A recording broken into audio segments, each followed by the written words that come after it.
মানুষ মারা গেলে তার ছবি মোবাইল থেকে পরে দেখলে গুনাহ হবে কিনা। এরপর প্রশ্ন হলো, মৃত ব্যক্তি যদি কোনো ওসিয়ত করে যান আর সেটা যদি মানতে না পারে তাহলে কি মৃত ব্যক্তির কোনো ক্ষতি হবে? এরপরে প্রশ্ন হলো, মৃত ব্যক্তিকে স্বপ্নে দেখা সম্পর্কে কিছু বলবেন। এরপরে প্রশ্ন হলো, প্রেম করে বিবাহ করা জায়েজ আছে কিনা জানতে চাই, এবং একসাথে কয়টি বিবাহ করা জায়েজ আছে জানতে চাই। এরপরে প্রশ্ন হলো, দাড়ি কাটা শরীয়তের দৃষ্টিতে কি, কোরআন এবং হাদিসের আলোকে জানতে চাই। এরপরে প্রশ্ন হলো, আমি এক হিন্দু রুমমেটের সাথে থাকি, কখনো সে রান্না করে কখনো আমি রান্না করি, তার সাথে থাকা ও খাওয়ার ব্যাপারে ইসলাম কি বলে, ও আমার আমলগত দিক কোনো ক্ষতির সম্ভাবনা আছে কিনা। এরপরে প্রশ্ন হলো, চাকরি থেকে অবসর নেওয়ার পর ওই অবসর ভাতা দিয়ে হজ আদায় করা কতটুকু গ্রহণযোগ্য জায়েজ হবে। এরপরে প্রশ্ন হলো, বিয়ের পরে মেয়ের বাবা মাকে ভরণ পোষণ দেওয়ার জন্য স্বামীকে বল প্রয়োগ করা যাবে কিনা। এরপরে প্রশ্ন হলো, মানুষ মারা গেলে তার ছবি মোবাইল থেকে পরে দেখলে গুনাহ হবে কিনা। কোনো মানুষ মারা গেছেন, তার মোবাইলে তার ছবিটা আছে, এই ছবিটা যদি আপনি দেখেন তাহলে সেক্ষেত্রে আপনি পুরুষ মানুষ পুরুষের ছবি দেখেছেন, মহিলারা মহিলাদের ছবি দেখিয়েছে, অথবা আপনার মাহরাম মহিলাদেরকে আপনি দেখেছেন যাদের সাথে আপনার দেখা দেওয়া জায়েজ আছে, তাহলে সেটা দেখলে তার কোনো গুনাহ হওয়ার কোনো কারণ থাকতে পারে না। কারণ দেখাটা স্মৃতির জন্য দেখতেই পারেন। হ্যাঁ, ছবি প্রিন্ট করে সেটা রাখা, টাঙ্গায় রাখা, সেটা শরীরের দৃষ্টিকোণ থেকে জায়েজ নাই। এমনি দেখলে যে গুনাহ হয়ে যাবে অথবা যে ব্যক্তির ছবি তার গুনাহ হবে, এরকম কোনো কথা নেই, তার কোনো গুনাহ হবে না ইনশাআল্লাহ। এরপরে প্রশ্ন হলো, আমি এক হিন্দু রুমমেটের সাথে থাকি, কখনো সে রান্না করে কখনো আমি রান্না করি, তার সাথে থাকা ও খাওয়ার ব্যাপারে ইসলাম কি বলে, ও আমার আমলগত দিক কোনো ক্ষতির সম্ভাবনা আছে কিনা। আমাদের দেশে অমুসলিমদের ব্যাপারে ধারণা বেশিরভাগ মানুষের পরিষ্কার না। ভালো করে শুনে রাখেন, যে ব্যক্তি আল্লাহর একত্ববাদকে স্বীকার করে না, শিরকে লিপ্ত, তাকে আপনি অন্তরের গভীরে জায়গা দিবেন না, যেহেতু সে আপনার রবের অস্তিত্বকে স্বীকার করে না। আপনার মায়ের চরিত্র নিয়ে কেউ যদি সন্দেহ করে, আপনি কি তাকে দোস্তি বানাবেন, দোস্ত করবেন, তার সাথে দোস্তি করবেন? আপনি কেন করবেন না? আমার মায়ের অস্তিত্ব নিয়ে প্রশ্ন তুলেছে, আপনার মেজাজ গরম হয়ে যাবে, হয়তো আইন হাতে আপনি তুলে নেবেন না, তার মধ্যে সে চলুক, আপনি আপনার মধ্যে চলবেন, শান্তিপূর্ণ ব্যবস্থা করবেন, ঠিক আছে, কিন্তু তাই বলে আপনি অন্তরঙ্গ তাকে বানাবেন না। কিন্তু এর মানে এই না যে কোনো অমুসলিমের সাথে আমাদের লেনদেন, উঠা বসা, কাজ কারবার কিছু করা যাবে না। নবী করিম সাল্লাল্লাহু আলাইহি সাল্লামের অমুসলিম সেবক ছিল, কাজের লোক ছিল, তাকে তিনি নিয়োগ দিয়েছেন। আজকাল কোনো ইমাম সাহেব যদি কোনো হিন্দু, কোনো ইহুদি, কোনো খ্রিস্টান, কোনো অমুসলমানকে কাজের লোক নিয়োগ দেয়, তার চাকরি থাকবে? কারণ আমরা এটা বুঝি না, বাড়াবাড়ি করি। মনে রাখবেন, লা ইয়ানহাকুমুল্লাহু আনিল্লাযিনা লাম ইউকাতিলুকুম ফিদ-দীন, যে সমস্ত অমুসলিম অন্য ধর্মের মানুষরা তোমাদের উপরে যুদ্ধ চাপায় দেয় নাই, গন্ডগোল চাপায় দেয় নাই, ওয়ালাম ইউখরিজুকুম মিন দিয়ারিকুম, তোমাদের বাসাবাড়ি থেকে বের করে দেয় নাই, তাদের ব্যাপারে আল্লাহ তাআলা নিষেধ করেন না আনতাবাররুহুম ওয়া তুকসিতু ইলাইহিম, তাদের সাথে সদাচরণ করতে। বিধায় অন্য ধর্মাবলম্বী কেউ অসুস্থ হলে তাকে দেখতে যাবেন, তার খোঁজ খবর নেবেন, তার উপকার করতে পারেন, তাকে সাধারণ দান করতে পারেন, এবং তাকে কাজের লোক হিসাবে রাখতে পারেন, তার অধীনে কাজ করতে পারেন, তাকে টাকা ধার দিতে পারেন, তার কাছ থেকে টাকা ধার নিতে পারেন, তার সাথে থাকতে পারেন, কোনো অসুবিধা। কিন্তু একসাথে এক রুমে বসবাস করতে করতে যদি আপনার শিরকের প্রতি যে আপনার মধ্যে শিরকে অপছন্দ করার যে বিষয়টি আপনার ইমানের দাবি, সেটা যদি আস্তে আস্তে দূর হয়ে যায়, তাহলে লক্ষণ খারাপ। বিধায় সেই ব্যাপারে সাবধান থাকতে হবে। এমনিতে উঠা বসা, কাজ কারবার করতে অসুবিধা। একসাথে রান্না বাড়া করলে সে যদি হালাল কিছু রাঁধে আপনি খেতে পারেন, বা আপনি যদি হালাল কিছু রান্না করেন সেও খেতে পারে। নবী করিম সাল্লাল্লাহু আলাইহি সাল্লাম এক ইয়াহুদির বাসায় দাওয়াত খেতে গিয়েছেন, এবং সেই ইহুদি মহিলা বিষ মিশিয়ে দিয়েছে। তাহলে এখান থেকে প্রমাণ হয়, ভিন্ন ধর্মাবলম্বী মানুষ যদি হালাল কোনো খানা দেয়, সেটা খেতে কোনো অসুবিধা নাই। তবে মিষ্টি মিষ্টি যদি আপনার মধ্যে যে সাধারণত শিরক এবং কুফরের প্রতি বীতশ্রদ্ধ ভাব, ঘৃণা, সেটা যদি দূর হয়ে যায়, তাহলে লক্ষণ খারাপ, তাহলে আপনাকে সেখান থেকে সরে আসতে হবে। মুবারক বলা কি বিদআত? আমাদের সমাজে জুমা মুবারক বলার একটা কালচার প্রচলিত আছে। জুমার দিন হলে বা বৃহস্পতিবার দিবাগত রাত হলে দেখা যায় একে অন্যকে কি বলে, জুম্মা মুবারক। ওই যে ঈদ মুবারক বলে, জুম্মা মুবারক বলে, ঈদ মুবারক যেরকম বলে সেরকম কি বলে, জুম্মা মুবারক বলে। তো মূলত ঈদ উপলক্ষে, ঈদ উল ফিতর বা ঈদ উল আজহা উপলক্ষে সাহাবীরা একে অন্যকে শুভেচ্ছা জানাতেন, এবং একে অন্যকে ঈদ উল আজহা, ঈদ উল ফিতর উপলক্ষে দোয়া করতেন। তাকাব্বালাল্লাহু মিন্না ওয়া মিনকুম, তাকাব্বালাল্লাহু মিন্না মানে রমজানে যত ইবাদত করলাম, ঈদ উপলক্ষে আল্লাহ আমাদের সেগুলো যেন কবুল করেন।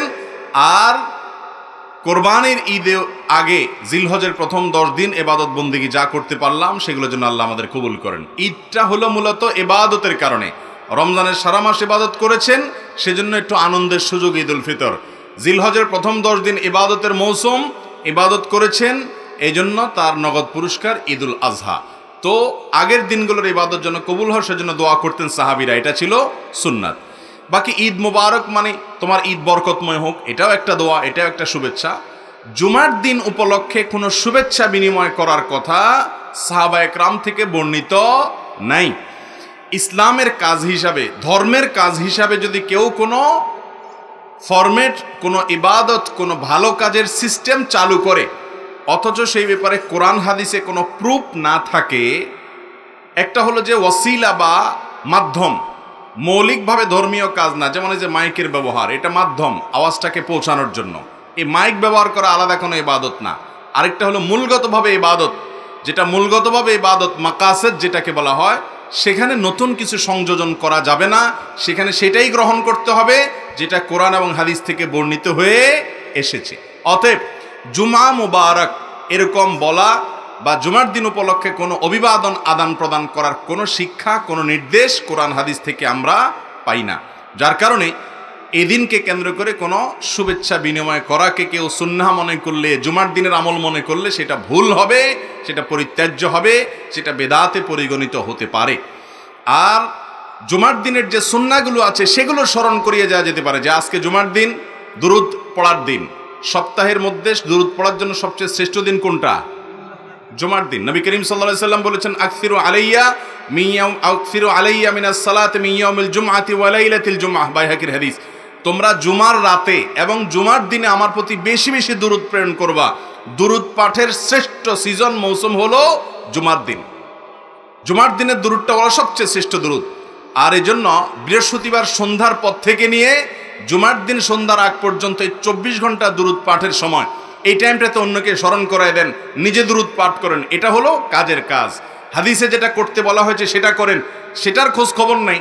জুম্মা মুবারক, অনেক ভালো মানুষও জুম্মা মুবারক আদান প্রদান করেন, বলেন, সেটা আরেক জিনিস। কিন্তু আমার একটা বাস্তব অভিজ্ঞতা হলো, ফেসবুকে দেখবেন যে বৃহস্পতিবার থেকে জুম্মা মুবারক লেখে, এই লেখকদের অনেককে আমি দেখেছি যারা ভালো করে নামাজও পড়ে না, শুধু জুম্মা মুবারক লেখে। দেখছেননি আপনারা? নামাজও পড়ে না কিন্তু কি লেখে? জুম্মা মুবারক লেখে। যাক, তাও ভালো, জুম্মা মুবারক লেখছে, অন্য কোনো আজে বাজে কোনো খারাপ কথা, গুনাহের কথা লেখে নাই। এটা হলো মনের সান্ত্বনা, কিন্তু জুমা মুবারক নয়। আমরা জুমা উপলক্ষে জুমার সুন্নতগুলো স্মরণ করিয়ে দিব, যে এরা দিন সূরা কাহাফ তেলাওয়াত করো এবং দুরুদ পাঠ করো, এ আমল করো, এ আমল করো, গোসল করো, আগে আগে মসজিদে যাও, খুতবা শোনো এবং অন্যান্য কাজ করো। সেগুলো হলো আমাদের সবচেয়ে গুরুত্বপূর্ণ কাজ। আল্লাহ তাআলা আমাদেরকে আমল করার তৌফিক দান করুন। জুমার দিনের সবচেয়ে গুরুত্বপূর্ণ আমলগুলোর মধ্যে থেকে একটা হলো এমন একটা আমল, যে আমলের ফজিলত এত বেশি, আল্লাহর জমিনে যত আমল আছে ফজিলতপূর্ণ, অনেক উলামায়ে কেরামের মন্তব্য হলো এই রকম বেশি ফজিলতপূর্ণ আমল আর দ্বিতীয়টা নাই। আমলটা কি বলবো? আমলটা হলো জুমার দিন যদি কেউ গোসল করে, গোসল ফরজ হয়, গোসল করে, গোসল করার পর আগে আগে ঘুম থেকে উঠার পর মসজিদে আগে আগে যায়, মসজিদে আগে আগে যায়, পায়ে হেঁটে হেঁটে মসজিদে যায় এবং আগে আগে গিয়ে ইমামের খুব কাছাকাছি গিয়ে বসে, খুতবা শ্রবণ করে, কোনো কথাবার্তা বলে না, অনর্থক কাজ করে না। এই কাজগুলো যদি কেউ ঠিকঠাক মতো করে, তার প্রতি কদমে 1 বছর, কোন কোন বর্ণনা আরো অনেক বেশি বছরের কথা বলা হয়েছে, ইবাদতের সওয়াব সে পাবে। নামাজ, নফল নামাজের সওয়াব পাবে, আবার রোজা রাখারও সওয়াব পাবে। এবার হিসাব করে দেখেন কি পরিমাণ সওয়াব নিজের করে নিতে পারে জুমার দিনের আমলের মাধ্যমে। এই জন্য জুমার দিনে এই সমস্ত আমলের কথা আমরা একে অন্যকে স্মরণ করাবো ইনশাআল্লাহ। জুমা মুবারক বা এই জাতীয় কোনো অভিবাদন জানানোর নির্দেশ কোরআন হাদিস আমাদেরকে দেয় নাই, করতে হবে সেটাই যেটা কোরআন হাদিসে নির্দেশ করেছে। আল্লাহ তাআলা আমাদেরকে কোরআন এবং হাদিস দেখে দেখে কোরআন হাদিস ভিত্তিক আমল করার তৌফিক দান করুন। এরপরের প্রশ্ন হলো, আমার ভোগ দখলকৃত সম্পদ আমি একজন এতিমের কাছে বিক্রয় করি, কিন্তু অন্য একজন আমার অজানায় তা প্রতারণা করে নিয়ে গেছে, তা সম্পর্কে আমার অবগত ছিল না। এখন এতিমের সম্পদটা দেওয়ার মতো আমার ক্ষমতাও নেই, এক্ষেত্রে আমার করণীয় কি? আপনি যদি জমি বিক্রি করে থাকেন, যার কাছে বিক্রি করেছেন, এতিম হোক আর অন্য কেউ হোক, তাকে দখল বুঝায় দেওয়া এটা আপনার দায়িত্ব। দখল বুঝায় যদি না দেন, বিশেষ করে জমি জমার মধ্যে দখল বুঝায় দেওয়াটা গুরুত্বপূর্ণ কাজ। আপনি শুধু কাগজে কলমে রেজিস্ট্রি দিয়ে দিলেন, দখল বুঝাই দিলেন না, তাহলে আপনার দায়িত্ব আদায় হয় নাই। এইরকম যদি হয় তাহলে আপনি ইয়েতিমকে তা প্রয়োজনে তার টাকা পরিশোধ করে দিতে হবে, কিন্তু দিতেই হবে। অনেক লোক আছে এই ক্ষেত্রে দায়িত্বহীনতার পরিচয় দেয়। ইয়েতিমের বিষয়টা খুব ডেঞ্জারাস, খুব ভয়াবহ। ইয়েতিমের সম্পদ খাওয়া মানে হলো পেটের মধ্যে সরাসরি জাহান্নামের আগুন প্রবেশ করানো। বিধায় দখলদারিত্ব বুঝায় দিতে যদি আপনি ত্রুটি করেন, তাহলে আপনাকে দখলদারিত্ব বুঝায় দেওয়ার জন্য, না দেওয়ার কারণে যে অন্যজন দখলে নিয়ে গেছে, এখন দায়িত্ব আপনাকে নিতে হবে। প্রয়োজনে তার টাকা পরিশোধ করবেন কিংবা দখল আপনি আদায় করে বুঝাই দিবেন। আর যদি আপনি তাকে দখল দিয়েছেন কিন্তু সে দখল ধরে রাখতে পারে নাই, তাহলে এখানে আইনত আপনার উপরে দায় আসবে না। আপনি আপনার দায়িত্ব পালন করেছেন, তারপরেও ইয়েতিমের পাশে দাঁড়িয়ে যদি আপনি উপকার করতে পারেন, উদ্ধার করতে পারেন, সেই চেষ্টা আপনার করা উচিত। এরপরে প্রশ্ন হলো, মসজিদের ইমাম সাহেবের বেতন উঠিয়ে মসজিদের কোনো কাজ করা যাবে কি না? খুবই গুরুত্বপূর্ণ একটি প্রশ্ন। আমাদের দেশে মসজিদ মাদ্রাসার সাথে যারা জড়িত আছেন, মসজিদ মাদ্রাসার পরিচালনা করেন, এটার দায়িত্ব পালন করেন, তাদের অনেকেই এই জাতীয় কাজগুলো, এই ধরনের অপরাধগুলো অহরহ করেন। তিনি জানেনও না যে কাজগুলো অপরাধ। সেটা হলো, মসজিদে আপনি টাকা উত্তোলন করেন ইমাম সাহেবের নামে, যে ইমাম সাহেবের হাদিয়া দিতে হবে, বেতন দিতে হবে, আপনারা টাকা দেন। অথবা রমজান মাসে ইমাম সাহেবের, মুয়াজ্জিন সাহেবের বোনাস দিতে হবে, আপনারা টাকা দেন। এই কথা বলে টাকা উঠাইলেন। অথবা ঈদের সময় আপনি টাকা উত্তোলন করলেন, ইমাম সাহেব, মুয়াজ্জিন সাহেবের জন্য টাকা দেন, উত্তোলন করলেন। উত্তোলন করার পর টাকা উঠছে 20,000, ইমাম মুয়াজ্জিনদেরকে ভাগ্য করে দিলেন 10,000, আর 10,000 মসজিদের ফান্ডে রেখে দিলেন। এটা সাচ্চা এবং পরিষ্কার একটা গুনাহের কাজ। এটা মসজিদের ফান্ডে রাখা জায়েজ হবে, কারণ নসুল ওয়াকিফে কানাসিস শারিয়া, ফিকহের একটি মূলনীতি হলো, দানকারী যে উদ্দেশ্যে দান করবে তার উদ্দেশ্য অনুপাতে দানের টাকাটা ব্যবহার করতে হবে। আপনাকে একজন 1 লক্ষ টাকা দিয়ে বলছে, ভাই আপনি একটু ওমরা করে আসেন। আপনাকে দায়িত্ব দিল টাকা দিয়ে আপনি ওমরা করে আসেন। আপনি সে 1 লক্ষ টাকা দিয়ে কটকটি কিনে খেয়ে ফেলছেন। কথার কথা, 1 লক্ষ টাকা তো আর কটকটি কিনে খাওয়া যায় না, কিছু একটা করছেন আর কি। আপনি ওমরাটা করেন নাই, তাহলে আপনার জন্য এটা জায়েজ হবে। ওই লোক আপনাকে টাকা দিয়েছে ওমরা করার জন্য, তার মনের তামান্না একটু ওমরা করাবে কাউকে, এর সওয়াবটা সে নিবে, আপনি সেই সওয়াবটা তাকে পাইতে দেন নাই, তাহলে আপনার গুনাহ হবে। মসজিদ মাদ্রাসা যারা পরিচালনা করেন, সাবধান হয়ে যান। অনেক মসজিদ মাদ্রাসার পরিচালকরা আছেন যারা মসজিদ মাদ্রাসার পরিচালনা করে সওয়াবের পরিবর্তে বরং গুনাহগার হবেন। এই সমস্ত কারণে অনেক মাদ্রাসা আছে বা মসজিদ আছে বা ধর্মীয় প্রতিষ্ঠান আছে, স্কুল কলেজেও এগুলো হয়, সেগুলোতে অহরহ হয়। এক খাতের টাকার কথা বলে আরেক খাতে, স্কুলে বা অন্য প্রতিষ্ঠানে অনেক জায়গায় দেখা যায় উন্নয়ন ফি হিসাবে টাকা নেওয়া হয়। তো উন্নয়ন ফি আর স্কুলের উন্নয়ন হয় না, টিচারদের পকেটের উন্নয়ন হয় বা কমিটির লোকদের পকেটের উন্নয়ন হয়। নাম হয় হলো প্রতিষ্ঠানের উন্নয়ন ফি, আছে না নাই? তো সেগুলোর কথা বাদ, মাসা নাই তার বুধবার কি। কিন্তু মসজিদ মাদ্রাসা যেখান থেকে মানুষ নীতি আদর্শ শিখবে, সেখানে কর্তৃপক্ষ যদি এক কথা বলে টাকা নেয় আর অন্য খাতে খরচ করে, সেটা জায়েজ হবে। একটা হলো যে কথার কথা, মসজিদের টাইলসের কাজ করতেছে, আপনি টাকা উঠেছেন, সেখান থেকে উঠানোর পর 2 লাখ টাকা উঠছে, 1,60,000 খরচ হয়েছে, 50,000 খরচ হয়েছে, বাকিটা রয়ে গেছে, সেটা আপনি জেনারেল ফান্ডে দিয়ে দিলেন। এটা দাতাদের মৌন সম্মতি এটার পক্ষে থাকে, কারণ কেউ 10 টাকা দান করলে 9 টাকা খরচ হয়, 1 টাকা থাকলে মসজিদের জেনারেল ফান্ডে চলে যাক, এ ব্যাপারে কারোর আপত্তি থাকে না সাধারণত। ওইটা আরেক জিনিস, ওটা জায়েজ হবে।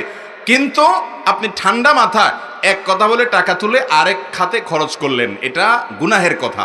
এই কাজটা আমাদের দেশে মানুষ করে কি করে না? অতএব এ ব্যাপারে সাবধান থাকতে হবে। মসজিদে টাকা দিয়ে মাদ্রাসায় খাবার এনেছে, এনে বলেছে বাচ্চাদেরকে খাওয়ান, আপনি বাচ্চাদেরকে কিছু প্যাকেট দিলেন, আর কিছু কমিটির বাসায়, কিছু হুজুরের বাসায়, কিছু বড় হুজুরের বাসায়, কিছু ছোট হুজুরের বাসায় নিজেরা ভাগযোগ করে নিলেন। জায়েজ হবে না গুনাহ হবে? গুনাহ হবে। কিছু কিছু আত্মসাৎ আছে, কিছু কিছু দুর্নীতি আছে, যেগুলোকে আমরা দুর্নীতি মনে করি না। শয়তান ওগুলোকে আমাদের সামনে এমনভাবে প্রলেপ দিয়ে দেয়, আমরা মনে করি কই এমন কিছু না, তো মনে হয় যে নাকের সামনে দিয়ে মাছি গেছে। ঠিক না বেঠিক? অতএব মসজিদ মাদ্রাসার পরিচালনা যারা করেন, ইমাম সাহেবের নামে টাকা তুললে, স্টাফদের নামে টাকা তুললে, সেটা স্টাফদেরকেই দিতে হবে। মসজিদের উন্নয়ন খাতে নিতে পারবেন, যদি নিতে হয় তাহলে দাতাদের অনুমতি নিতে হবে, যে আপনারা টাকা দিয়েছেন, এখন এই খাতে আমাদের টাকা দরকার নাই, অন্য খাতে খরচ করুন। কথা কি বুঝাতে পারছি? অথবা বলার সময় বলে নেবেন যে আমরা এই খাতে টাকা যা লাগে খরচ করার পর আমরা কিন্তু অন্য খাতে নিয়ে যাব। অনেক মসজিদে এগুলো ইন্টেনশনালি টাকা তোলা হয়, অনেক টাকা। মসজিদে কেন, এই ওয়াজ মাহফিলে অনেকে করে। আপনাদের এই মাহফিলটা তো একটা মডেল মাহফিল, এটার কথা ভিন্ন, এটার সব কিছু আমি জানি নখদর্পণে আমার, যে কিভাবে কিভাবে কি হয়। কিন্তু সাধারণত অনেক ওয়াজ মাহফিলে দেখা যায় বিশাল বড় চান্দা তুলে বক্তা সাহেবরে কিছু দিয়ে বিদায় করলো, মাইকেলারে কিছু দিয়ে বিদায় করলো, এরপর যে ফান্ডটা থাকে সেটা মোটামুটি অন্যান্য কাজে, মাহফিলের বাইরের কাজে ব্যয় করা হয়, হিউজ টাকা উঠানো হয়। উদ্দেশ্যই হয় সেটা মাহফিলের কথা বলে নিব, করব অন্য কাজ। আছে না নাই? এগুলো জায়েজ নাই। আল্লাহ আপনাদেরকে বোঝার তৌফিক দান করুন। এরপরে প্রশ্ন হলো, মৃত ব্যক্তি যদি কোনো ওসিয়ত করে যান আর সেটা যদি মানতে না পারে, তাহলে কি মৃত ব্যক্তির কোনো ক্ষতি হবে? মৃত ব্যক্তির ক্ষতি হবে না, কিন্তু আপনার ক্ষতি হবে। যদি কেউ ওসিয়ত করে যায় জীবদ্দশায়, আর তার ওসিয়তটা ওয়ারিস হিসাবে আপনার পালন করার যদি ক্ষমতা থাকে, তাহলে সেক্ষেত্রে সে ওসিয়ত পুরা করতে হবে। বিশেষ করে অর্থনৈতিক ব্যাপারে, টাকা পয়সার ব্যাপারে, জমি জমার ব্যাপারে, স্থাবর অস্থাবর সম্পদের ব্যাপারে যে ওসিয়ত করে, বাবারে আমার মৃত্যু হয়ে গেলে এই সম্পদ থেকে অমুক মসজিদকে এতটা দিও, অমুক মাদ্রাসাটাকে এতটুকু দিও, অমুক গরিব মানুষকে এতটুকু দিও, বা আমার অমুক পরিচিত মানুষকে এটা দিয়ে দিও, এটা যদি বলে, তাহলে মৃত ব্যক্তির যতটুকু ওসিয়ত আছে তার টোটাল সম্পদের 1/3, 3/1 পর্যন্ত ওসিয়ত কার্যকর করা ওয়ারিসের কর্তব্য। ফর এক্সাম্পল, আপনার বাবা দুনিয়া থেকে যাওয়ার আগে ওসিয়ত করে গেছেন, যা ওসিয়ত করে গেছেন সেটার ভ্যালু, সেটার দাম, মূল্য দাঁড়ায় হলো 2 লাখ টাকা, আর উনি টাকা রেখে গেছেন 10 লাখ টাকা। তাহলে 10 লাখ টাকার 1/3 হয় 3,33,000 সামথিং। তাহলে তিনি তো 2 লাখের ওসিয়ত করে গেছেন, তাহলে 3 লাখে এই 3,33,000 অর্থাৎ 1/3 ভিতরে আছে। তাহলে এই ওসিয়ত পুরা করাটা ওয়ারিসের উপরে ফরজ, ওয়াজিব, এটা তার উপরে আবশ্যক, এটা না করলে গুনাহ হবে। কথা কি বুঝাতে পারছি? এখন আপনি যদি মৃত ব্যক্তির ওসিয়ত পুরা না করেন, তাহলে আপনার গুনাহ হবে, মৃত ব্যক্তির কোনো গুনাহ হওয়ার কারণ থাকতে। তবে মৃত ব্যক্তি যদি কোনো অন্যায় ওসিয়ত করে, যদি বলে, বাবারে আমি তো মরে যাচ্ছি, আমার মরে যাওয়ার পরে তোমরা এখানে একটা সিনেমা হল বানাও, কথার কথা, এমন একটা ওসিয়ত করে ধুয়ে গেছে যে ওসিয়তটা অন্যায় ওসিয়ত, হারাম ওসিয়ত, তাহলে সেই ওসিয়ত পুরা করা ওয়ারিসদের জন্য জায়েজ নাই। কিন্তু বৈধ ওসিয়ত করলে সেটা পূরণ করার চেষ্টা করতে হবে যদি সাধ্যে থাকে। তার নিজের সম্পদের ব্যাপারে ওসিয়ত করে গেলে ওয়ারিসরা সেই সম্পদের ব্যাপারে গড়িমসি করতে পারবে না। ভাইরা আমার, আমরা বেশিরভাগ মানুষ যারা সমাজে অবৈধ উপার্জন করেন, যত মানুষ আছেন, একেবারে সাধারণ রিকশাওয়ালা থেকে নিয়ে পদস্থ কর্মকর্তা পর্যন্ত যত মানুষ অবৈধ উপার্জন করেন, হালাল হারাম বাজ বিচার করেন না, এটা তারা কেউ নিজের জন্য করেন না, সবাই করেন হলো ফ্যামিলির জন্য। ঠিক না বে ঠিক? নিজের একটা পেটের জন্য মানুষ এত দুর্নীতি করে না। দুর্নীতি, অন্যায়, উপার্জন এটা মানুষ করে কাদের জন্য ভাই? ছেলে মেয়ের জন্য, বউ বাচ্চার জন্য। ঠিক না বে ঠিক? কিন্তু এই ফ্যামিলি বা বউ বাচ্চা এরা কিন্তু আপনার এই সম্পদ অবৈধভাবে উপার্জনের দায় কেউ নিবে, বরং আপনি যদি এই সম্পদ দান করতে চান তারা বাধা দিবে। ঠিক না বে ঠিক? আপনি জীবদ্দশা ওসিয়ত করে গেলে অনেক সময় তারা পূরণ করবে না, এর সম্ভাবনা অনেক বেশি। ঠিক না বে ঠিক? অনেক বেশি দান করলে বলবে, আব্বা এত দান করে কেন, এত কি দেওয়ার দরকার আছে, মানুষ কি এত দেয়? আপনি কিন্তু কষ্ট করে কামাই করছেন, বাদ সাধবে তারা। কিয়ামতের ময়দানে আপনার অবৈধ উপার্জনের চুল পরিমাণ দায়িত্ব কেউ নিবে না, আপনাকেই নিতে হবে, অথচ ভোগ করবে তারা। ঠিক না বে ঠিক? তো এর মতো বোকামি আর কিছু হতে পারে না। তো যাই হোক, মৃত মানুষের ওসিয়ত সন্তানরা পূরণ করতে হবে, ওয়ারিসরা পূরণ করতে হবে। ওনার টাকা উনি ওসিয়ত করে গেছেন, আপনি আটকানোর কে? কিন্তু আমরা অনেকে আটকাই বা দিতে চাই না। এখান থেকে বোঝা যায় সন্তানদেরকে সম্পদের পাহাড় গড়ে তোলা, দিয়ে যাওয়া, বৈধ অবৈধ বিচার করা ছাড়া এটা নির্বুদ্ধিতা। তাদেরকে মানুষ বানায় যান, আল্লাহর খাঁটি বান্দা বানায় যান, আপনার জীবনটা উপভোগ্য হবে দুনিয়াতে, আখিরাত তো অনেক পরে। আর যদি এটা না করেন, তাহলে সন্তানের হাতেই লাঞ্ছিত বেইজ্জত যদি নাও হন, আপনার মৃত্যুর পরে আপনার সম্পদ তারা শুধু ভোগ করবে না, তসরুফ করবে, কিন্তু দায় আল্লাহর কাছে কিয়ামতের ময়দানে নিবে। বাবার উপকারে আসে সেজন্য দান করি অনেক, না সেটা করবে না, নিজেরটা শুধু বুঝবে। বিধায় নিজের ভালোটা আমাদের বোঝা উচিত। নিজের বাজু পাগলেও বুঝে, কিন্তু আমরা বুঝি না, শুধুমাত্র টাকা টাকা টাকা পাগল হয়ে যায়। আল্লাহ আমাদেরকে হক হালালি চলার তৌফিক দান করুন, এবং ওয়ারিসদের যে ওসিয়ত আছে সেটা আদায় করতে হবে সাধ্য অনুপাতে, বৈধ ওসিয়ত হলে। এরপরে প্রশ্ন হলো, মৃত ব্যক্তিকে স্বপ্নে দেখা সম্পর্কে কিছু বলবেন।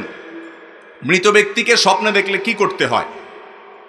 আমাদের অনেক ভাইরা জিজ্ঞাসা করেন যে আমি মা বাবাকে স্বপ্নে দেখেছি মৃত, তাকে মৃত যেহেতু আমি স্বপ্নে দেখেছি, তাহলে এখন তাকে আমি কি করব, কি করতে হবে? উত্তর হলো যে মৃত মানুষকে দেখলে বিশেষ কিছু করার কোনো নির্দেশ নাই। তবে আপনার কোনো আত্মীয় স্বজন পরিচিত লোক, তাকে আপনি স্বপ্নে দেখেছেন, স্বপ্নে দেখার পর আপনার কাছে মনে হয়েছে লোকটা বোধহয় কোনো কষ্টে আছেন, তাহলে তার পক্ষ থেকে আপনার আল্লাহর কাছে ইস্তেগফার করবেন, ক্ষমা প্রার্থনা করবেন, তার জন্য দোয়া করবেন, তার পক্ষ থেকে দান সাদাকা করবেন, তার পক্ষ থেকে হজ উমরা করার সুযোগ থাকলে সেটা করবেন, মৃত ব্যক্তির জন্য যা যা করা যায় সেগুলো করবেন। কিন্তু মৃত ব্যক্তিকে দেখলে আমাদের দেশে মানুষ মনে করে হুজুর ডেকে খাওয়াইতে হয়, দোয়ার অনুষ্ঠান করতে হয়। আমি সব সময় বলি, কোনো মুর্দার জন্য কোনো হুজুরকে টাকা দিয়ে যদি দোয়া করান, চুল পরিমাণ মুর্দার কোনো উপকার তো হবেই না, বরং আরো গুনাহ হবে। কথা বুঝেন নাই? হুজুরের হয়তো একটু লাভ হবে, কিন্তু আপনার কোনো লাভ হওয়ার কারণ মুর্দার জন্য টাকা নিয়ে দোয়া করা এটা হারাম। হুজুর নিজেও হারাম খাইছে, তো হুজুর হারাম খাইলেও তো পয়সা পাইছে, আপনি হারামও করলেন, পয়সাটাও হারাইলেন, আমসালা দুইটাই গেল। কথা কি বুঝাতে পারছি? আপনার কোনো মৃত ময়মুরব্বীকে, আত্মীয় স্বজনকে স্বপ্নে দেখেছেন, মনে হচ্ছে উনি কষ্টে আছেন, ওই টাকাটা এমনি কোনো গরিব হুজুর থাকলে ওনাকে এমনি দান করে দেন, দোয়ার অনুষ্ঠান করিয়েন না। আর আপনি আল্লাহর কাছে দোয়া করেন, আর আলেমুল আমাদের কাছে এমনি দোয়া চান সাধারণভাবে, সেটা আরেক জিনিস। কিন্তু আমাদের দেশে মানুষ মৃত মানুষকে স্বপ্নে দেখলে এই সমস্ত দোয়ার অনুষ্ঠান করে, এগুলোর কোনো ভিত্তি নেই। তবে হ্যাঁ, আপনি যেটা করতে পারেন সেগুলো গরিব দুঃখীকে খাওয়ালেন, ইয়েতিমখানাতে খানা দিলেন, গরিব দুঃখী বাচ্চাদেরকে বা অভাবী ফ্যামিলিগুলোতে বাজার করে দিলেন, টাকা পয়সা দিলেন, মৃত মানুষের জন্য এটা উপকারে আসবে, তাদের তরফ থেকে এটা দান করলেন, সবটা তাদের অ্যাকাউন্টে জমা হবে ইনশাআল্লাহ। আর যদি মৃত ব্যক্তিকে স্বপ্নে দেখে আপনার কাছে মনে হয় যে আপনি তাকে ভালো অবস্থায় দেখেছেন, হাসি খুশি দেখেছেন, তাহলে আলহামদুলিল্লাহ, আল্লাহ শুকর আদায় করবেন। আর যদি কোনো ব্যাখ্যা আপনার কাছে ক্লিয়ার না হয়, তারপরও আপনি তার পক্ষ থেকে ইস্তেগফার করতে পারেন।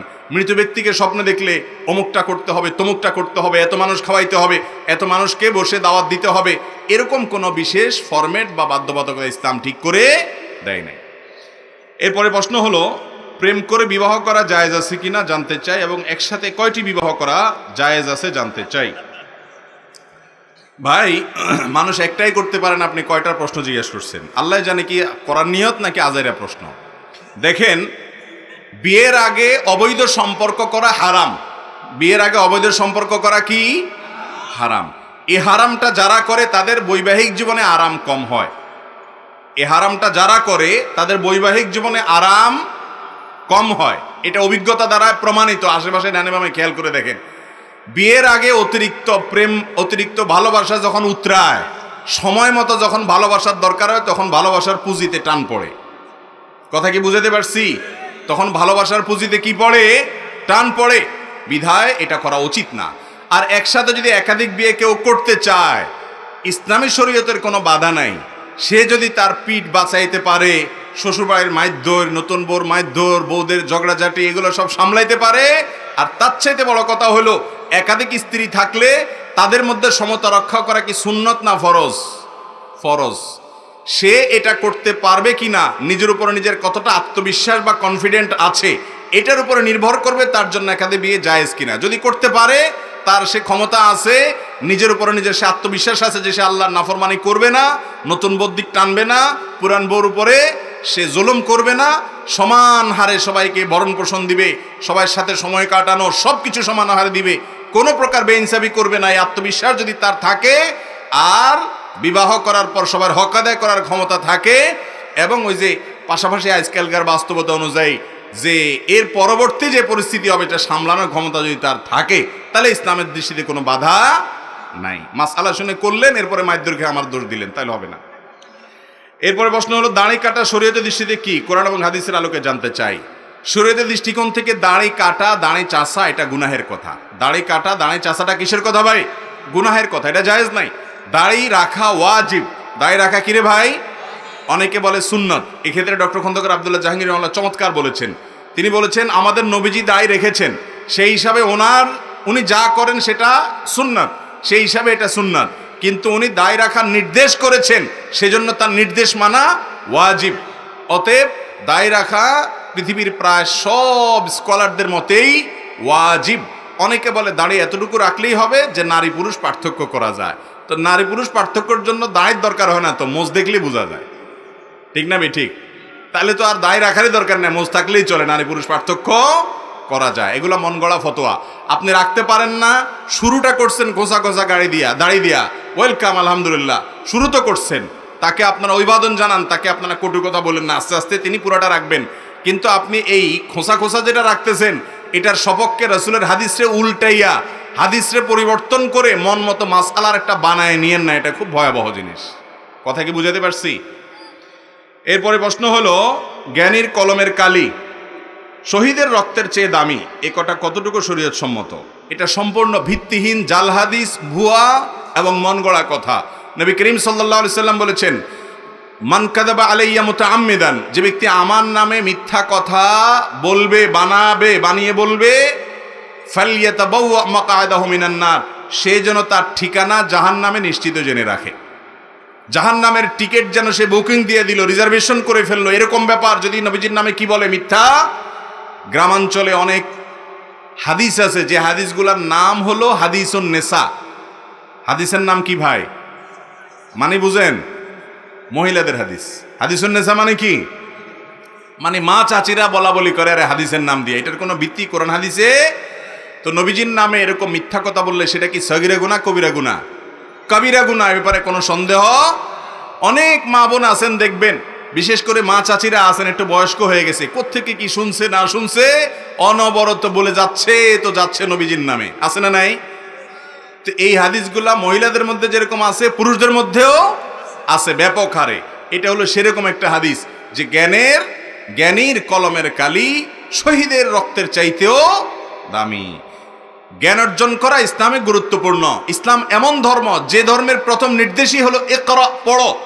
এত আধুনিক, এত অভিজাত, এত স্মার্ট জীবন ব্যবস্থা ইসলাম আমাদেরকে দিয়েছে, আল্লাহ তাআলা দিয়েছেন। বিধায় আমাদের জ্ঞান অর্জনের জন্য কোরআনের অনেক আয়াত যথেষ্ট, জাল হাদিস বলার দরকার নাই। আল্লাহ তাআলা বলেছেন, কুল হাল ইয়াস্তাবিল্লাযীনা ইয়ালামুন ওয়াল্লাযীনা লা ইয়ালামুন, হে রাসূল আপনি বলে দিন, যারা জানে আর যারা জানে না, যারা জ্ঞানী আর যাদের জ্ঞান নাই, এরা কি কখনো সমান হতে পারে? পারে না। নবী সাল্লাল্লাহু আলাইহি সাল্লাম বলেছেন, যে ব্যক্তি আলেম আর যে আলেম না, সাধারণ মানুষ শুধু ইবাদত গুজারি করে, এই দুইজনের মধ্যে পার্থক্য কিরকম? চাঁদের সাথে তারকার পার্থক্য যেরকম, নবীজি সাল্লাল্লাহু আলাইহি সাল্লামের সাথে সাধারণ সাহাবীদের পার্থক্য যেরকম, ওই রকম পার্থক্য। অতএব আলেমের মর্যাদা বোঝানোর জন্য, জ্ঞানের মর্যাদা বোঝানোর জন্য অনেক হাদিস আয়াত আছে, এই জাল হাদিস বলার কোনো দরকার নাই। এরপরে প্রশ্ন, বাংলাদেশে বিবাহ প্রথা থেকে যুব সমাজকে উত্তরণের উপায় কি? উদাহরণত হাজারো প্রাপ্তবয়স্ক যুবক অবিবাহিত জীবনযাপন করছে, যার ফলে সমাজে নানান অশ্লীলতা বেড়ে চলেছে। এ থেকে বাঁচার সহজ সমাধান চাই। এটার জন্য সমাধান সব জায়গায় বলছি, একই কথা। যুব সমাজকে বিয়ের উপযুক্ত হওয়ার পর বাবা মার দায়িত্ব হলো তাদেরকে বিয়ে দেওয়ার জন্য ব্যবস্থা গ্রহণ করা, আর যুবকদের দায়িত্ব হলো পয়সা করে কামায়া বিবাহের উপযুক্ততা প্রমাণ করা। দুই পক্ষে চেষ্টা করতে হবে। যুবকরা আজকাল চায় যে হুজুর আব্বাকে একটু বুঝাই দেন, বিয়ের শাদী দিয়ে দেখ, ঠিক না বে ঠিক? কিন্তু যুবক উনি বাসায় শুয়ে শুয়ে শুধু মোবাইল টিপবে, উনি কোনো কাজ করবে না, আছে না নাই? তো চাচার সংসারে বসে তুমি নিজে খাইতেছ, আরেকটাকে আইনা বসে বসে খাওয়াইবা, তুমি কিছু কাজ করো? কাজ করতে রাজি না, কিন্তু বাপের হোটেলে বসে বসে খাবে, আর বিয়ের জন্য হুজুরে বলবো হুজুর ফতোয়া দেন। ইমান রক্ষা করতে পারি না, তো ইমান রক্ষা না করতে পারলে ফেসবুকে তোমারে যাইতে বলছে কে? ইউটিউবে তুমি ডুব দিয়া থাকো কেন? যেখানে গেলে তোমার চোখের জেনা হয়, নিজেকে রক্ষা করতে পারো না, ওই জায়গা থেকে সরে আসো আর হালাল উপার্জন করো।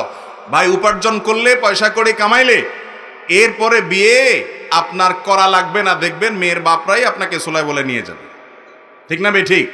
কারণ বিয়ে তো এখন মানুষের সাথে মানুষের কম হয়, টাকার সাথে ময়দার বিয়ে হয়। টাকার সাথে কার বিয়ে হয়? ময়দার বিয়ে হয়। ছেলে পক্ষ চায় ময়দার বস্তা, আর মেয়ের পক্ষ চায় মানুষ। খুব একটা মানুষ চায় না বিয়ের জন্য। মানুষের সাথে মানুষের বিয়ে এখন আজকাল খুব কম হয়। এজন্য ওই রকম না হন, অন্তত স্ত্রীর ভরণ পোষণ দেওয়ার ব্যবস্থা তো থাকতে হবে, সেই চেষ্টাটা তো করতে হবে।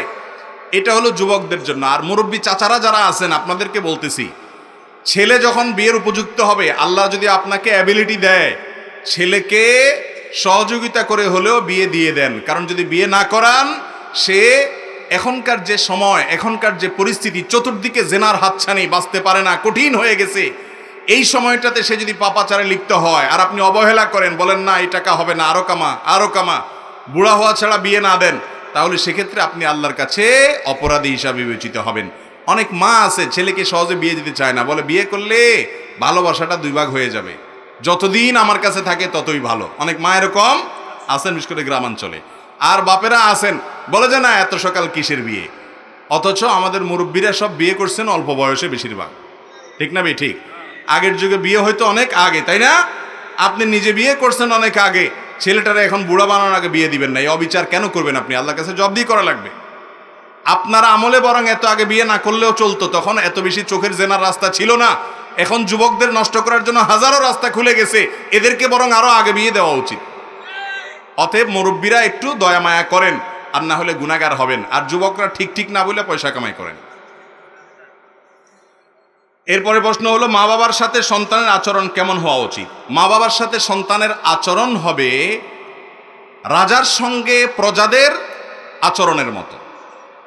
প্রজা চিনেন? প্রজা, আগের যুগে মানুষ রাজা আর প্রজা সিস্টেম যখন থাকতো, রাজাদের সামনে প্রজারা কেমনে থাকতো, ঠিক সন্তান তার বাবা মার সামনে সেরকম থাকবে। সম্ভবত আব্দুল্লাহ ইবনে আব্বাস রাদিয়াল্লাহু তাআলা আনহু থেকে একটা হাদিস বর্ণিত আছে যে উনি অথবা আব্দুল মাসুদ দুজনের একজন হবেন, যে এক ব্যক্তিকে দেখলেন তার বাপের সাথে যাচ্ছে, কিন্তু দেখে বোঝা যাচ্ছে না বাপকে আর বেটাকে। তখন জিজ্ঞাসা করলেন লোকটাকে, বললেন আমার বাপ। তখন বললেন শোনো, তোমার চলাফেরা থেকে বোঝা যেতে হবে যে ভদ্রলোক তোমার বাপ আর তুমি তার সন্তান। এটা চলাফেরার স্টাইল দেখতে বোঝা যেতে হবে। তাওয়াজু, বিনয়, তার সামনে না চলা, তার সাথে চলার ক্ষেত্রে তোমার বডি ল্যাঙ্গুয়েজ দ্বারা, তোমার চলাফেরা দ্বারা বোঝা যেতে হবে যেটা বাপ আর ছেলে দেখেই যেন মানুষ বুঝে ফেলে। আজকাল আমাদের সমাজে এগুলো আছে। এখন বাপমার সঙ্গে দুর্ব্যবহার, বদাচরণ, দুরাচরণ, বেয়াদবি ঘরে ঘরে জনে জনে, ঠিক না বে ঠিক? ভালো করে শুনে রাখেন ভাইরা, রিদার রব্বে ফি রিদাল ওয়ালিদাইন ওয়া সাখাতুর রব্বে ফি সাখাতিল ওয়ালিদাইন। মা বাপকে যদি খুশি রাখতে পারেন আদব লেহাজ করে, তাহলে মালিক খুশি হয়ে যাবেন। মা বাপ যদি নাখোশ থাকে, মালিককে খুশি করার কোনো পথ খোলা নাই। যদি ন্যায়সঙ্গতভাবে মা বাপ আপনার উপরে নারাজ থাকেন, তাহলে আপনার কিন্তু রক্ষার কোনো উপায় নাই, কোনো আমলে কুলাবে না মা বাপ যদি নারাজ থাকে। এই জন্য জান্নাতে যাওয়ার কিছু শর্টকাট রাস্তা আছে, শর্টকাট সংক্ষিপ্ত কিছু রাস্তা আছে, কোনাকুনি। ইমান আমলটা যদি ঠিক থাকে, শিরিক বেদাত থেকে যদি বেঁচে থাকেন, মোটা মোটা ফরজ আমলগুলা করেন, হারাম থেকে বেছে বেছে বাঁচার চেষ্টা করেন, আপনি নেক আমল বেশি নফল আমল করতে পারেন না, শর্টকাটে জান্নাতে চলে যেতে চান, মা বাবাকে এমন সন্তুষ্ট করেন যে মা বাবার আপনার পরে কোনো অভিযোগ না থাকে। আমরা মানুষ, ভুল হয়ে যেতে পারে, কখনো জোরে কথা বলে ফেলেছি, কখনো রাগ করে ফেলেছি, কখনো বেয়াদবি হয়ে গেছে, আবার মাপ চাইতে দেরি করবেন না, সাথে সাথে মাপ চাইবেন। মনে রাখবেন, আপনি আপনার বাবা মার সাথে সুন্দর আচরণ করলে আপনার সন্তান দেখবে বাপ মার সাথে কেমন আচরণ করতে হয়, সেও শিখবে, সেও ভালো আচরণ করবে ইনশাআল্লাহ। তাহলে দেখবেন এর পরিণতি আপনার নিজেকে ভোগ করতে হবে নিজের সন্তানের হাতে। আল্লাহ তাআলা আমাদেরকে মা বাবার হক আদায় করার তৌফিক দান করুন। আব্দুল্লাহ ইবনে আব্বাস রাদিয়াল্লাহু আনহু আরেকটা হাদিস আছে যে কেউ যদি বাপের সামনে এরকম জামা ঝাড়া দেয়, সেও বাবার অবাধ্য হয়ে অবাধ্যতার গুনাহ সে লিপ্ত করলো, এটাও বেয়াদবি হলো। এরকম গুরুত্বপূর্ণ বিষয়।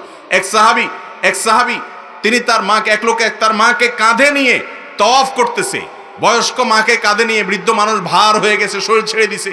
তখন এক সাহাবীকে দেখে তিনি বললেন যে আমি কি আমার মার হক আদায় করছি? এত কষ্ট যে ওনার জন্য করতেছি, আমি ওনার ঘোড়া হয়ে গেছি, উট হয়ে গেছি, ওনার বাহন হয়ে গেছি, ওনাকে আমার কাঁধে রাখি, সব কিছু আমি কাঁধে রেখে রেখে করি, নিয়ে যাই নিয়ে আসি, এইরকম সার্ভিস দেই আমি কি মার হক আদায় করছি? তখন ওই সাহাবী বললেন না, এখনো পর্যন্ত তুমি মার হক আদায় করতে পারো নাই। খোলাসা কথা হলো, নিজের শরীরের চামড়া দিয়ে যদি জুতা বানায় দেন মা বাপকে, বিশ্বাস করেন মা বাপের দায় শোধ করা সম্ভব না। এরকম ডেঞ্জারাস একটা বিষয়, এত কষ্ট তারা করেন, তাদের কষ্টের মূল্য এত বেশি। আল্লাহ তাআলা আমাদেরকে মা বাপের বাধ্যগত সন্তান হওয়ার তৌফিক দান করুন। এরপরে প্রশ্ন হলো, মাজারে যাওয়াও কিছু দান করা জায়েজ আছে কিনা? ভাই, কবরে, যে কোনো কবরে যাবেন জিয়ারত করার জন্য। কবরে যাবেন কিসের জন্য? জিয়ারত করার জন্য। কিন্তু কোনো কবরে গিয়ে যদি টাকা দেন, তো সে টাকা কে পাবে? কবরে যিনি সাহিত্য আছেন, কি বলেন, তার অ্যাকাউন্টে যাবে? কবরের চারপাশে যেগুলো ঘিরে থাকে, বিশেষ করে বিভিন্ন পীর সাহেবদের কবর বা বিভিন্ন আল্লাহর কোনো নেককার বান্দা চলে গেছেন, তার কবরকে ঘিরে যে মাজার গড়ে উঠছে, ওই মাজারের চারপাশে যারা গাঁজা টাঞ্জা খায়, বেকার বসে থাকে, বৈরাগ্য জীবন যাপন করে, সমাজ দেশের বোঝা হয় এবং নামাজ কালাম নাই, বেশিরভাগ ফাসেক ফাজের, আপনি টাকা দিলে ওদের গাঞ্জার টাকা যোগান দেওয়া হবে। বুঝতে পারছেন কথা? আপনি যদি দান করতে চান তাহলে গরিব মানুষকে দান করবেন, ওই মাজারে দান করলে কি লাভ? অনেকে মোমবাতি কিনা মাজারে দেয়, ভাই মাজার আল্লাহ যিনি, ওই বেচারা তো কবরে চলে গেছে, ওখানে কি মোমবাতির আলোর দরকার আছে? তাহলে ওখানে মোমবাতি দিলে কি লাভ হবে? লাভ হবে হলো গাঞ্জাখোররা ওই মোমবাতি বেচে আবার টাকা নিয়ে গাঞ্জা কিনা খাবে। বুঝেন নাই কথা? মাজারে টাকা দেওয়া জায়েজ নাই, গুনাহের কথা। আল্লাহ তাআলা আপনাকে টাকা দিয়েছেন, যেখানে সুখী সেখানে খরচ করতে পারবেন না। আল্লাহ আমাদেরকে বুঝার তৌফিক দান করুন। এরপরে প্রশ্ন হলো, এখানে কিছু জায়গায় মিলাদ ও কিয়াম হয়ে থাকে, তবে প্রশ্ন হচ্ছে মিলাদ ও কিয়াম সম্পর্কে কোরআন সুন্নাহ সম্পর্কিত বিধান জানতে চাই। ভাই, মিলাদে নবী করিম সাল্লাল্লাহু আলাইহি ওয়াসাল্লাম দুরূদ পাঠ করা হয়। নবী সাল্লাল্লাহু আলাইহি ওয়াসাল্লামের প্রতি কি পাঠ করা হয়? দুরূদ পাঠ করা কি ভালো জিনিস না খারাপ জিনিস? খুব ভালো জিনিস, অনেক সওয়াবের কাজ, অনেক বড় আমল। অতএব মিলাদের মধ্যে যে দুরূদ পাঠ করে সেটা ভালো জিনিস, এটা করতে কোনো অসুবিধা। কিন্তু মিলাদের জন্য, দুরূদ পাঠের জন্য সবাইকে ডাইকে একত্রিত করতে হবে এরকম কোনো কথা, দুরূদটা যার যার পার্সোনাল আমল। আর দুরূদ পাঠ করতে করতে দাঁড়ায় যেতে হবে এরকমও কোনো নির্দেশ নবী সাল্লাল্লাহু আলাইহি সাল্লাম আমাদেরকে দেন নাই। দুরূদ পাঠ করতে করতে যদি দাঁড়ায় যাওয়া লাগতো, তাহলে নামাজের মধ্যে যে আমরা দুরূদ পাঠ করি সেই দুরূদটা কি বসে পড়ি না দাঁড়ায় পড়ি? তাহলে নামাজের মধ্যে দুরূদ পাঠ করতে করতে দাঁড়ায় যাওয়া উচিত ছিল না? আমরা কি দাঁড়ায় যাই? তাহলে বোঝা গেল দুরূদ পাঠ করতে করতে দাঁড়ানোর কোনো দরকার। নবী করিম সাল্লাল্লাহু আলাইহি ওয়াসাল্লামের প্রতি দুরূদ পাঠ করতে করতে যদি দাঁড়ায় যাওয়া লাগে, তাহলে আল্লাহর কোরআন তেলাওয়াতের সময় তো ফ্যানের সাথে ঝুলে যেতে হবে। বুঝেন নাই কথা? এগুলো আমাদের নিজেদের মন গড়া, ভিত্তিহীন, কোরআন হাদিসের কোনো অস্তিত্ব নাই। এরপর প্রশ্ন হলো, অত্র এলাকার মানুষ বিভিন্ন পীর ও দরবারের মুরিদ। প্রশ্ন হচ্ছে, ইসলামের জন্য বোঝার জন্য পীর ও দরবারে যাওয়া যাবে কিনা? দেখুন, আপনি ইসলাম বোঝার জন্য, কোরআন এবং হাদিস বোঝার জন্য কোনো আলেমের শরণাপন্ন হতে পারেন। কোনো আলেমের শরণাপন্ন, যিনি আপনাকে কোরআন হাদিসের আলোকে পথ দেখাবেন, গাইড করবেন, এরকম আলেমের শরণাপন্ন হওয়াটা দোষের নয়, সেটার আপনি যেটাই নাম দেন। কিন্তু যদি কোনো ব্যক্তির অন্ধ অনুকরণের জন্য আপনি তার কাছে যান এবং তিনি যা বলেন সেটা শুনবেন, কোরআন হাদিসের সাথে মিলক বা না মিলক, সেটা আপনি পীর নাম দেন আর শেখ নাম দেন অথবা হুজুর নাম দেন বা অন্য কিছু নাম দেন, এই অনুকরণ ইসলামে জায়েজ। অনুকরণ হবে কোরআন এবং হাদিসের। অনুকরণ হবে কিসের? আমরা আলেমদের অনুসরণ করব ততক্ষণ যতক্ষণ তারা কোরআন হাদিসের আলোকে আমাদেরকে গাইড করবে, পথ দেখাবে। কোরআন হাদিসের বাইরে মন গড়া কিছু যখন বলবে, সেটা মানা যাবে না। অতএব কোন পীরের দরবারে সাধারণত মানুষ যায় হলো, আমাদের সমাজে অনেকে যায় যে পীর সাহেব আল্লাহর কাছে পার করে দিবে আমারে। আসলে কি পার করার ক্ষমতা আছে? অনেকে বলে পীর সাহেব আমাদের সহ সবাইকে সহ নৌকাত করে, জাহাজে করে, বাসে করে, বিমানে করে বিভিন্ন পার করে দিবে। আছে না নাই? আরে পীর সাহেব নিজের চরকায় তেল দিতে দিতে কিয়ামতের ময়দানে অস্থির হয়ে যাবে, কিসের আপনারে পার করবে? এগুলো ভুয়া। কোন মানুষ কোন মানুষকে পার করতে, আল্লাহ যাকে সুপারিশের অনুমতি দিবেন তিনি পারবেন। আপনার পীর সাহেব যে সুপারিশের পারমিশন পাবে তার কোনো গ্যারান্টি আছে? বিধায় এই সমস্ত মন গড়া কথা বলা যাবে না। আবার অনেকে পীর সাহেবের কাছে মুরিদ হয় যে পীর সাহেব যা বলবেন, বমায় সাজ্জা দারাঙ্গি কুন গারাত পীরে মাগা গোয়াত কে সালেক বে খবর নবুয়াত জরা হো রোজ মে মঞ্জিল হা, ফারসি কবিতা। এর অর্থ হলো, তোমাকে যদি কোনো পীর, অভিজ্ঞ পীর, জানাশোনা পীরে বলে যে তোমার জায়নামাজ মদ দিয়া ভিজায় ফেলো, তারপরও তুমি সেটা করবা, কারণ উনি জানে মদ হালাল না হারাম, তোমার পণ্ডিতি করা লাগবে না। এই কথা ঠিক না বেঠিক? মদ খাওয়া হালাল না হারাম? অতএব জায়নামাজের মদের ভিজাইতে যদি কোনো পীর বলে, সে পীর ভণ্ড না আল্লাহর খাঁটি বান্দা? তাইলে এরকম ভণ্ড কোনো মানুষের, কোনো পীরের অনুকরণ করা যাবে না। আল্লাহ আমাদেরকে বুঝার তৌফিক দান করুন। এরপরে প্রশ্ন হলো, চাকরি থেকে অবসর নেওয়ার পর ওই অবসর ভাতা দিয়ে হজ আদায় করা কতটুকু গ্রহণযোগ্য জায়েজ হবে? চাকরি থেকে অবসর ভাতা নিয়ে, সেই অবসর ভাতা দিয়ে আপনি যা ইচ্ছা তা করতে পারেন, কারণ এটা আপনার হক, আপনার প্রাপ্য। অতএব আপনি হজ করবেন না ওমরা করবেন না জমি জমা কিনবেন, এটা আপনার বিষয়। অনেকে বলে হজ করতে হবে নিজের রক্ত ঘাম ঝরায়া কামানো টাকা দিয়া, এগুলো মন গড়া কথাবার্তা। হালাল টাকা আপনি চাকরি করে উপার্জন পাইছেন, বোনাস পাইছেন বা অন্য কোনোভাবে উপার্জন করছেন, জমি বিক্রি করছেন, যেভাবেই হোক হালাল টাকা হলেই সেটা দিয়ে কি করতে পারবেন? হজ করতে পারবেন, কোনো অসুবিধা নেই। এরপরে প্রশ্ন হলো, বিয়ের পরে মেয়ের বাবা মাকে ভরণ পোষণ দেওয়ার জন্য স্বামীকে বল প্রয়োগ করা যাবে কিনা? স্বামীকে স্ত্রীও জোর করতে পারবে কিনা যে তুমি আমার মা বাপের ভরণ পোষণ করো? আজকাল তো মহিলাদের নির্যাতনের শিকার হয় অনেক স্বামী চুপচাপে বলতে পারে না, ঠিক না বে ঠিক? বলা হয় নানা রকমের মুখরোচক কথা, অথচ নারী যেমন নির্যাতিত হয় পরিমাণে বেশি, আবার কিছু কিছু ক্ষেত্রে পুরুষরাও নির্যাতিত হয়। কোন জামাইয়ের জন্য শ্বশুর বাড়ির লোকদের ভরণ পোষণ দেওয়ার বাধ্যবাধকতা তার উপর ইসলাম চাপায় নাই। তবে স্ত্রীর মনোরঞ্জনের জন্য, স্ত্রীকে খুশি করার জন্য শ্বশুর বাড়িতে কিছু হাদিয়া তোফা দেওয়া, সাধ্যে থাকলে আল্লাহ তাওফিকি দিলে একটু কিছু দেওয়া উচিত। কারণ ওই যে বউয়ের সার্টিফিকেট লাগবে তো জান্নাতে যাইতে, আর এছাড়া দুনিয়াতেও তো সংসারে সুখ শান্তি টিকায় রাখতে হবে।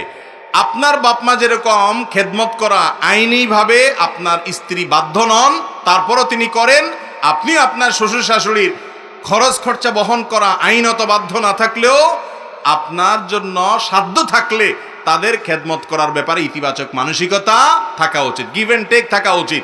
শুধুমাত্র বউ আপনার বাপের বাড়িতে খেদমত করবে, আপনি শ্বশুর বাড়ির কোনো খোঁজখবর নেবেন, এটা উচিত না।